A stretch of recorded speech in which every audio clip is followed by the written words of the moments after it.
राजकुमारी सत्यभामा ने प्रण कर रखा था कि जो राजकुमार उसके 10 प्रश्नों के उत्तर ठीक ठीक देगा और चौसर के खेल में उसे हरा देगा, उसी से वह विवाह करेगी, अन्यथा वह ताउम्र कुंवारी ही रह जाएगी। सोचेगी भगवान ने उसकी टक्कर का कोई मर्द पैदा ही नहीं किया। पर फिर एक दिन ऐसा हुआ जो आज तक नहीं हुआ था।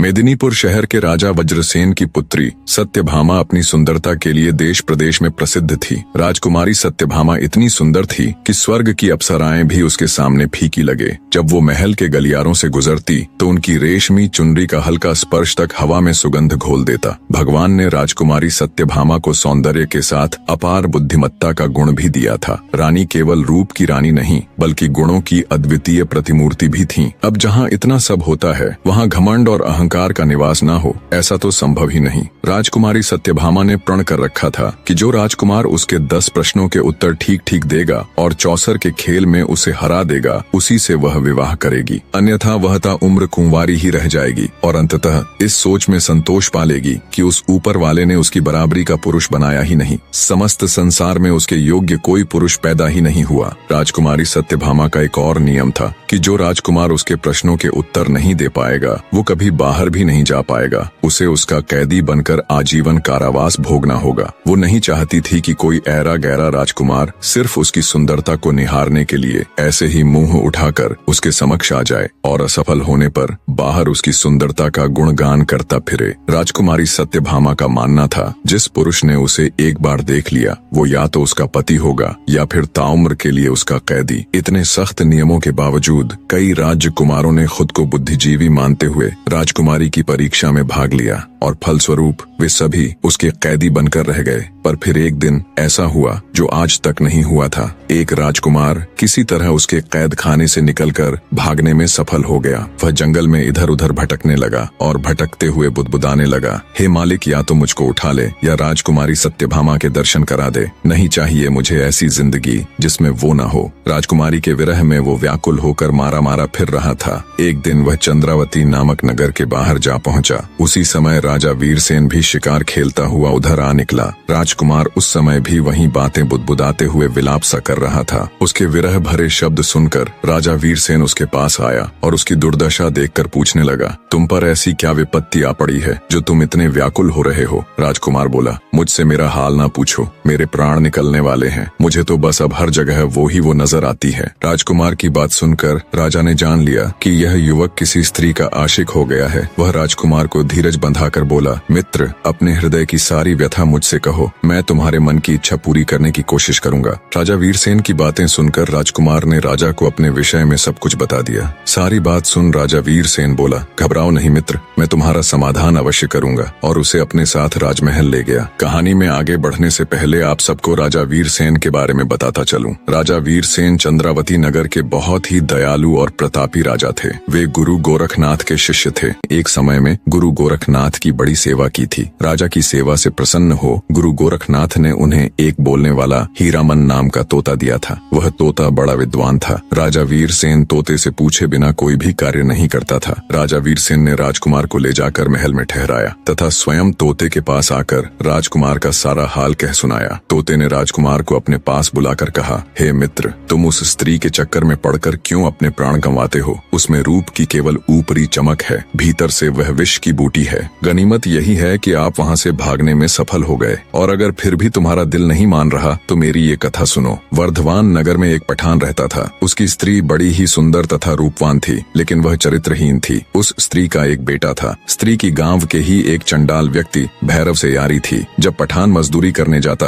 तब भैरव आता और उसके साथ ऐश करता। जब पठान के आने का समय होता तब वह वहाँ से निकल जाता। एक दिन उस स्त्री का लड़का ये सब देख लेता है और सारा हाल अपने पिता पठान के आने पर उसे कह देता है। पठान को जब ये बात मालूम हुई तो वह जल उठा। गुस्से में उसने अपनी उस स्त्री को खूब मारा पीटा। एक दिन पठान मजदूरी करने गया हुआ था। तभी भैरव उसके पास आया और पूछने लगा, क्या बात है, आज तुम बहुत उदास दिख रही हो? स्त्री बोली, मेरे बेटे ने तुम्हारे और मेरे ऐशो आराम का सारा हाल देख लिया और अपने पिता से कह दिया, अब मेरा पति मुझे बहुत मारता पीटता है। भैरव कुछ सोचते हुए बोला, अपने बेटे का गला घोंट कर मार डाल ताकि तेरे हृदय का दुख समाप्त हो जाए। अपने आशिक की बात सुन उस स्त्री ने कामदेव के वशीभूत होकर अपने बेटे को मार डाला। जब पठान मजदूरी करके वापस आया तो वह चिल्ला चिल्ला कर पुकारने लगी, कोई बचाओ, इस जालिम ने मेरे लाल को मार डाला, हाय मेरा लाल। स्त्री का चिल्लाना सुनकर मोहल्ले के बहुत से लोग दौड़कर आए और पूछा, क्या हुआ? तब उस मक्कार स्त्री ने कहा, मेरा लड़का एक पैसे के लिए जिद कर रहा था, इसलिए इस निर्दयी ने गुस्से में आकर उसे जान से मार डाला।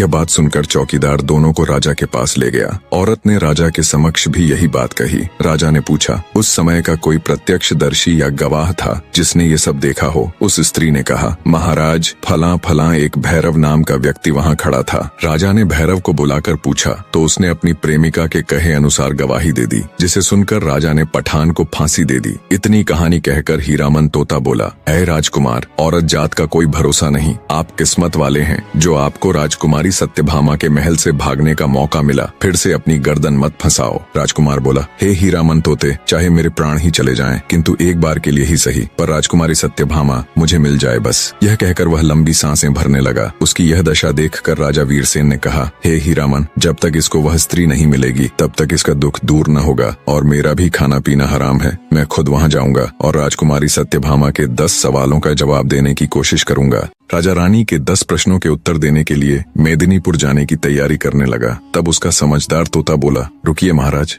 पता नहीं मेदिनीपुर नाम का कोई शहर है भी या नहीं, पता नहीं कोई सत्यभामा नाम की राजकुमारी है भी कि नहीं। महाराज, समझदारी इसी में है कि आप पहले मुझे जाने दें, अगर सब सही हुआ तब आप बेशक चले जाना। राजा वीरसेन को तोते की बात सही लगी। तोता हीरामन कुछ विचार करके बोला, महाराज, एक और कार्य कीजिए, मेरी पंखों में नाना प्रकार के हीरे मोती पिरो दीजिए। राजा वीरसेन ने वैसा ही किया और तोते को अच्छे से सजाकर विदा कर दिया। कई दिनों की उड़ान के बाद हीरामन मेदिनीपुर पहुंच गया। वहां जाकर वो राजकुमारी सत्यभामा के महल की छत पर जा बैठा। जब सत्यभामा का ध्यान उस तोते की तरफ गया तो वो भी उसकी सुंदरता देख अचंभित रह गई। उसने इतना सुंदर और हीरे मोती के पंखों वाला तोता कभी नहीं देखा था। राजकुमारी बोली, हे तोते, तुम किस देश से आए हो और किस देश को जाओगे? तुम्हारा यहाँ आने का मकसद क्या है? तोता बोला, हे रानी, चंद्रावती नगर के राजा वीरसेन ने मुझे यहाँ भेजा है। मैं तो बस ये पता करने आया था कि सच में कोई मेदिनीपुर नगर और राजकुमारी सत्यभामा असल में है कि नहीं।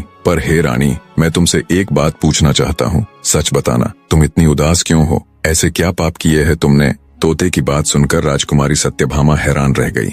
उसने अपने मन में सोचा, ये तोता नहीं बल्कि कोई राजकुमार है। यह मंत्र से तोता बनकर मेरा भेद लेने आया है, इसको पकड़कर मार देना चाहिए। ये विचार कर रानी बोली, सभी लोग जन्म से ही पापी होते हैं जो इस संसार में आते हैं। मैंने इस शरीर को पाकर कोई सुख नहीं पाया। हे सुआ महाराज, मैंने वर ढूंढने के लिए बहुत से देशों में ब्राह्मणों को भेजा, लेकिन किसी से भी मेरी जोड़ी नहीं मिली। राजकुमारी की बात सुन तोता बोला, हे राजकुमारी, जैसी तुम सुंदर और आकर्षक हो वैसे ही मेरे राजा हैं। विधाता ने तुम दोनों की जोड़ी बनाई है, इसलिए तुम मेरे साथ चलो। राजकुमारी सत्यभामा तोते की बात सुन बोली, हे तोते, तुम ठीक कह रहे हो, मुझे तुम्हारी बात पर विश्वास है। विधाता ने कृपा की जो तुमने मुझे दर्शन दिए। अब तुम हमारे पास आओ और बताओ वह राजा कौन है और कहाँ रहता है। मेरी अंगूठी ले जाओ और उससे मेरा विवाह कराओ। मैं उनकी दासी बनकर जन्म जन्म उनके दर्शन करती रहूंगी। तोता बोला, मैं तेरे पास नहीं आऊंगा, तू एक मक्कार स्त्री है, सुना है तू बहला फुसलाकर कैद में डाल देती है। राजकुमारी बोली, मैं बिल्कुल सच कह रही हूँ,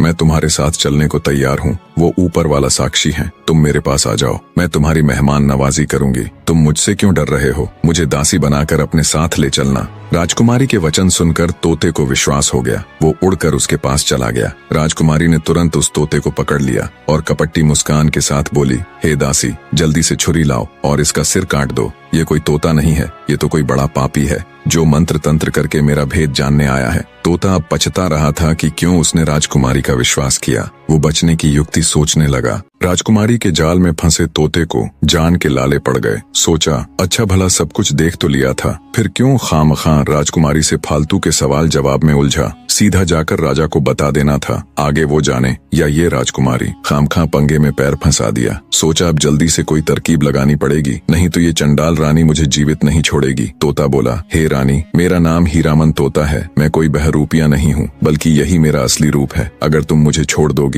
तो मैं तुम्हें भी तंत्र और विचार सिखा सिखा सकता हूँ। मैं गिरी विश्वनाथ का पक्का चेला हूँ। राजकुमारी बोली, अगर ऐसा है तो जल्दी से मुझे मंत्र बताओ, नहीं तो अभी तुम्हारे पंख नोच डालूंगी। तोता बोला, हे रानी, मंत्र ऐसे सबके सामने नहीं बताए जाते। तुम अपनी दासियों को यहाँ से जाने के लिए कहो। ऐसे सबके सामने मैं तुम्हें मंत्र नहीं सिखा सकता, वो तो कान में बताने की चीज है। तोते की बात मान राजकुमारी ने तुरंत अपनी सभी दासियों को वहाँ से भेज दिया। दासियों के जाने के बाद जब राजकुमारी ने मंत्र सुनने के लिए सिर झुकाया तो तोते ने उसके गाल पर चोंच मार दी। राजकुमारी सत्यभामा चीखती हुई व्याकुल होकर धरती पर गिर पड़ी। जब तक वो कुछ समझ पाती, तोता वहाँ से उड़कर फिर से खिड़की में जा बैठा। गुस्से में लाल पीली हो राजकुमारी ने अपनी दासी को आवाज लगाई और कहा, इस दुष्ट तोते का शिकार करने के लिए जल्दी से बाज को लेकर आओ। जब तक दासी बाज के पिंजरे को लेकर आई तब तक तोता वहाँ से उड़ चुका था। कई दिनों की उड़ान के बाद वह राजा वीरसेन के पास आ पहुंचा और कहने लगा, हे महाराज, स्त्री रंग, रूप,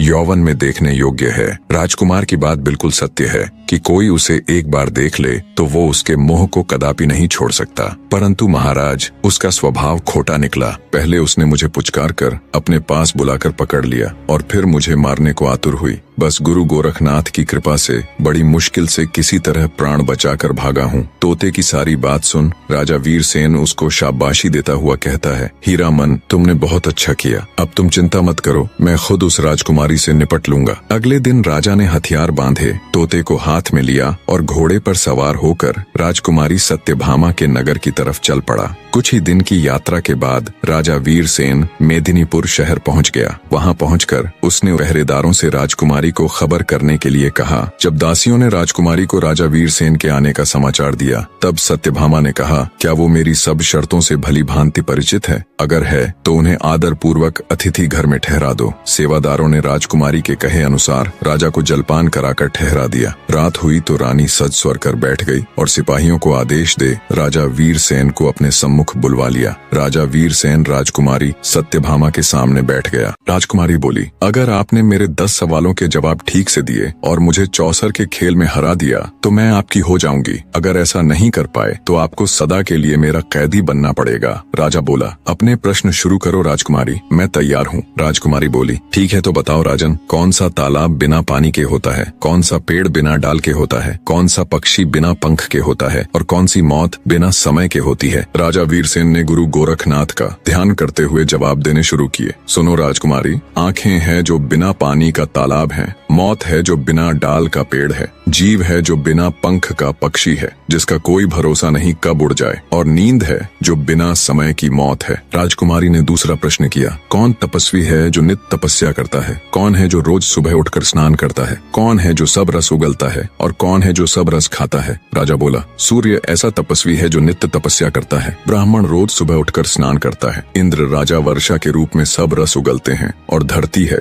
जो सब रस खाती है अर्थात वर्षा को सोख लेती है। राजकुमारी ने तीसरा सवाल किया, ऐसा क्या है जो कोई स्त्री नहीं कर सकती? ऐसा क्या है जो समुद्र में समा नहीं सकता? ऐसा क्या है जो अग्नि में नहीं जल सकता? और क्या है जिसे काल नहीं खा सकता? राजा बोला, राजकुमारी, एक स्त्री अपने पुत्र के साथ क्रिया नहीं कर सकती। यश है जो समुद्र में समा नहीं सकता। धर्म है जो अग्नि में जल नहीं सकता। और नाम ऐसी वस्तु है जिसे काल खा नहीं सकता। राजा की हाजिर जवाबी और सटीकता के साथ सवालों के जवाब देते देख राजकुमारी आश्चर्य के साथ साथ प्रसन्न भी थी। उसने चौथा सवाल किया, ऐसा क्या है जो बचपन में 30 गज का, जवानी में 4 गज का, बुढ़ापे में 60 गज का और मरने के बाद अंत नहीं? राजा बोला, सुनो राजकुमारी, किसी भी वस्तु या इंसान की परछाई ही एकमात्र ऐसी चीज है जो दिन में 30 गज की, दोपहर में 4 गज की, शाम के समय 60 गज की और रात में अनंत हो जाती है। राजकुमारी बोली, आप ठीक कह रहे हैं राजन। अब मेरे 5वें सवाल का जवाब दो, वह क्या है जो हमेशा बदलता रहता है पर कभी नहीं बदलता?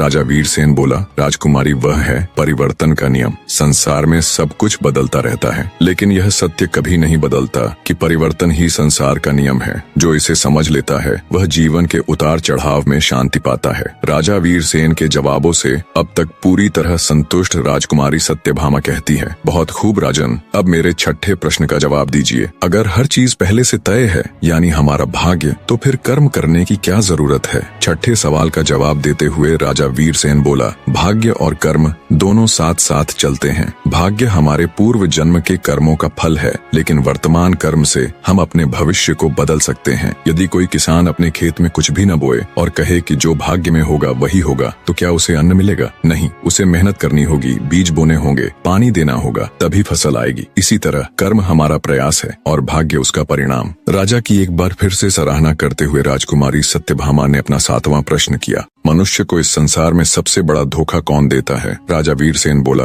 हे राजकुमारी, मनुष्य को संसार में सबसे बड़ा धोखा उसका अपना मन ही देता है। मन ही वह शक्ति है जो हमें सत्य और असत्य, मोह और वैराग्य, प्रेम और घृणा, सुख और दुख के बीच उलझा देती है। मनुष्य सोचता है कि बाहरी दुनिया उसे धोखा देती है, लेकिन वास्तव में बाहरी दुनिया केवल एक दर्पण मात्र है। जो कुछ मन में है वही संसार में प्रकट होता है। राजा वीरसेन का जवाब सुन राजकुमारी सत्यभामा बोली, बहुत खूब राजन, अब मेरे 8वें प्रश्न का उत्तर दीजिए। अगर सुख और दुख दोनों ही अस्थायी हैं, तो फिर मनुष्य दुख से इतना डरता क्यों है और सुख को पकड़कर रखना क्यों चाहता है? राजा वीरसेन कहता है, हे राजकुमारी, क्योंकि मनुष्य अज्ञानता के कारण यह भूल जाता है कि संसार में कुछ भी स्थायी नहीं है। ये संसार परिवर्तनशील है। सुख और दुख दिन और रात की तरह एक दूसरे के पूरक हैं, लेकिन मनुष्य सुख को पकड़कर रखना चाहता है और दुख से बचना चाहता है, क्योंकि जब मनुष्य सुखी होता है तो उसे लगता है कि संसार पर उसी का नियंत्रण है। वह मान लेता है कि उसका भाग्य अच्छा है और जैसा वो चाहता है सब कुछ वैसा ही हो रहा है और हमेशा सब कुछ वैसा ही रहेगा। लेकिन ये उसका सबसे बड़ा भ्रम है। इसी प्रकार जब दुख आता है तो मनुष्य अपने पर नियंत्रण खो देता है। उसे लगता है कि सब कुछ बर्बाद हो रहा है, जबकि वास्तविकता यह है कि दुख भी उतना ही अस्थायी है जितना सुख। राजकुमारी सत्यभामा 9वां सवाल पूछती है,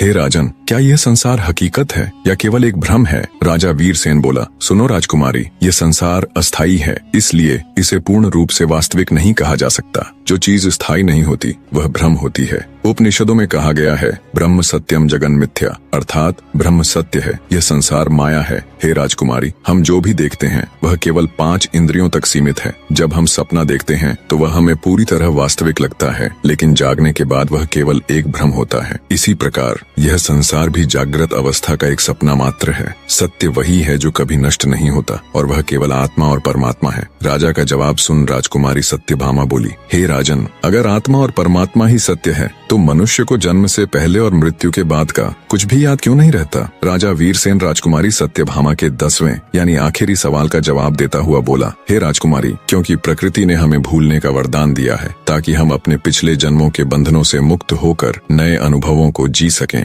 यदि मनुष्य को अपने पिछले जन्म की याद रहती तो मनुष्य पिछले जन्म के सुख दुख में ही उलझा रहता और इस जीवन को सही से नहीं जी पाता। स्मृति का नाश ही नया सृजन है, अर्थात जब पुरानी यादें मिटती हैं तभी नया जीवन संभव होता है। कुछ लोग गहरे ध्यान और साधना से अपने पूर्व जन्म की झलक देख सकते हैं, लेकिन ये बहुत ही मुश्किल या यूं कहे लगभग असंभव ही होता है। मृत्यु के बाद आत्मा नए शरीर में प्रवेश कर जाती है और एक नया जीवन आरंभ होता है। अगर मनुष्य को सब कुछ याद रहता तो वह कभी भी आगे नहीं बढ़ता।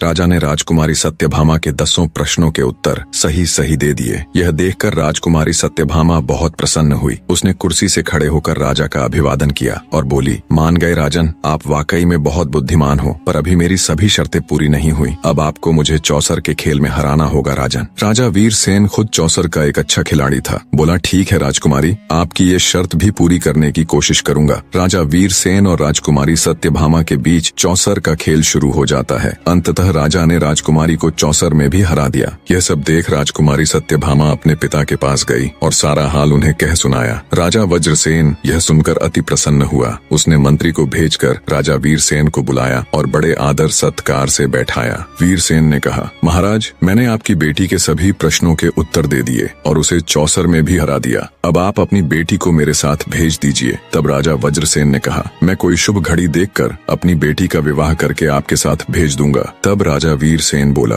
हे राजन, मेरा विवाह राजकुमारी सत्यभामा के साथ नहीं होगा, क्योंकि ये तो किसी और की अमानत है। ये सुन राजा वज्रसेन ने हैरान होते हुए पूछा, ये आप क्या कह रहे हैं? आपने इसे पराई अमानत किस प्रकार बताया? तब राजा वीरसेन ने कहा, महाराज, जिन राजकुमारों को आपकी बेटी ने कैद कर रखा है, उनमें से एक राजकुमार उसकी कैद से निकल भागा था और वह अपना राजपाट त्याग जंगल में इधर उधर भटकता फिर रहा था। एक दिन वह मेरे राज्य में आया और एक पेड़ के नीचे बैठा रो रहा था। संयोगवश मैं भी उधर से निकला। उसे दुखी देखकर मैंने उससे सारा हाल पूछा तो राजकुमार ने आदि से लेकर अंत तक सारा हाल मुझे कह सुनाया। तब मैंने उसे आपकी बेटी पर सच्चा मोहित जानकर उसे प्रण किया कि मैं तुमको राजकुमारी सत्यभामा से मिलवाऊंगा। सो हे राजन, राजकुमारी सत्यभामा उसकी अमानत है। मैं राजकुमारी का विवाह उसके साथ कर दूंगा। यह बात सुनकर वज्रसेन कहने लगा, धन्य हैं आप जो आपने एक अनजान व्यक्ति के कारण इतना कष्ट सहा। अब आप मेरी बेटी के मालिक हैं, जिसे चाहो सौंप दो। मेरी ओर से तो यह आपकी अमानत है। तब राजा वीरसेन ने तोते को भेज राजकुमार को मेदिनीपुर बुलवा लिया और विधि पूर्वक राजकुमारी सत्यभामा के साथ उसका विवाह कर दिया। राजकुमार ने खुशी से राजा वीरसेन के पैर पकड़ ली और बोला, महाराज मैं हमेशा आपका ऋणी रहूंगा, आप धन्य हैं। राजकुमार और राजकुमारी सत्यभामा दोनों आनंद पूर्वक रहने लगे।